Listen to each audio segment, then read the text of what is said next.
హనుమంతుణ్ణి తలుచుకుంటే బుద్ధి, ధైర్యం, బలం అన్నీ వస్తాయని చెప్తూ ఉంటారు కదా. హనుమంతుని యొక్క నామానికి అంతటి శక్తి ఉందంటారా?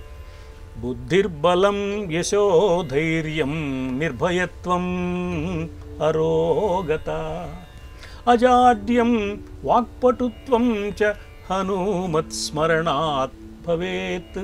లోకంలో ప్రసిద్ధంగా ఉన్న మాట ఇది. బుద్ధి బలం అంటే బుద్ధి బలం, దేహబలం అనమాట. యశస్సు, కీర్తి, ధైర్యం. బలం ఉన్నా కూడా ధైర్యం లేకపోతే ఈ బలం ఉపయోగించలేడు. ధైర్యం కావాలి. బుద్ధిర్బలం యశో ధైర్యం నిర్భయత్వం. దేన్ని చూసి భయపడని స్థితి.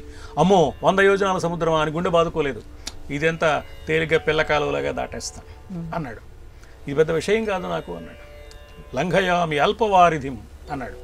మరి ఈ నిర్భయత్వం, అరోగత, ఏ విధమైన వ్యాధి ఏనాడు రాదు. రాకపోగా అన్ని వ్యాధులు తొలగించడానికి కావలసిన సంజీవని ఎంత దూరంగా ఉన్నా తీసుకురాగలిగిన శక్తి కలిగిన వాడు.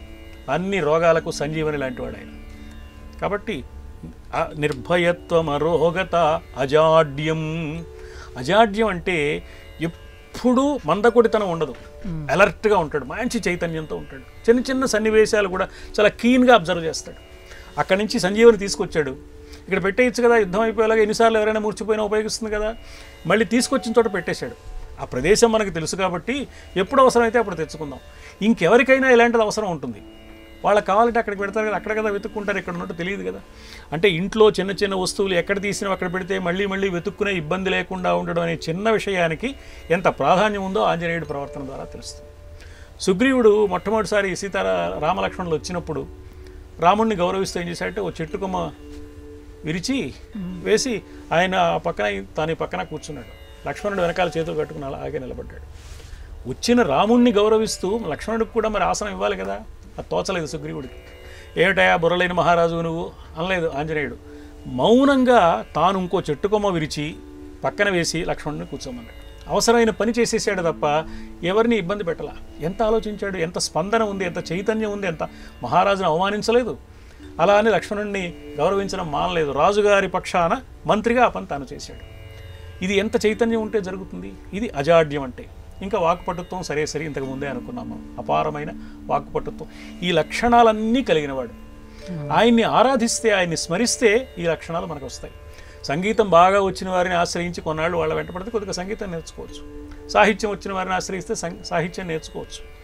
మరి బాగా ధనవంతుల్ని ఆశ్రయిస్తే కొంత ధనం సంపాదించవచ్చు. ఈ లక్షణాలన్నీ ఉన్న ఆంజనేయుడిని స్మరిస్తే ఈ లక్షణాలు మనకు కూడా వస్తాయి. ఈ లక్షణాలన్నీ కలిగినవాడు. స్మరించడం అంటే నిరంతరం తలుచుకోవటం. ఓహో ఇలా ఉన్నాడు కదా, ఇది కదా చేయవలసిన పని, ఇలా అర్థం చేసుకోవాలి కదా, ఇది కదా ప్రవర్తించవలసిన మార్గం, ఇలా కదా మాట్లాడాలి అని చింతన చేస్తూ ఆంజనేయుడి కథని స్మరించాలి.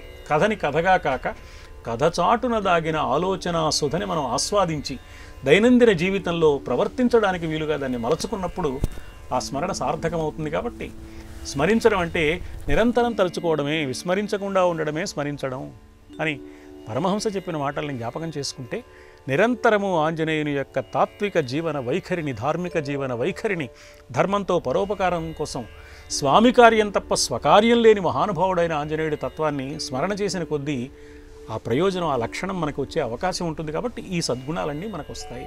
స్మరించడం అంటే కేవలం విగ్రహం పెట్టి ఏ ఆకు పూజ చేసినంత మాత్రాన సరిపోదు. ఆ తత్వాన్ని గుండెకు పట్టించుకోవడానికి ప్రయత్నం చేయాలి.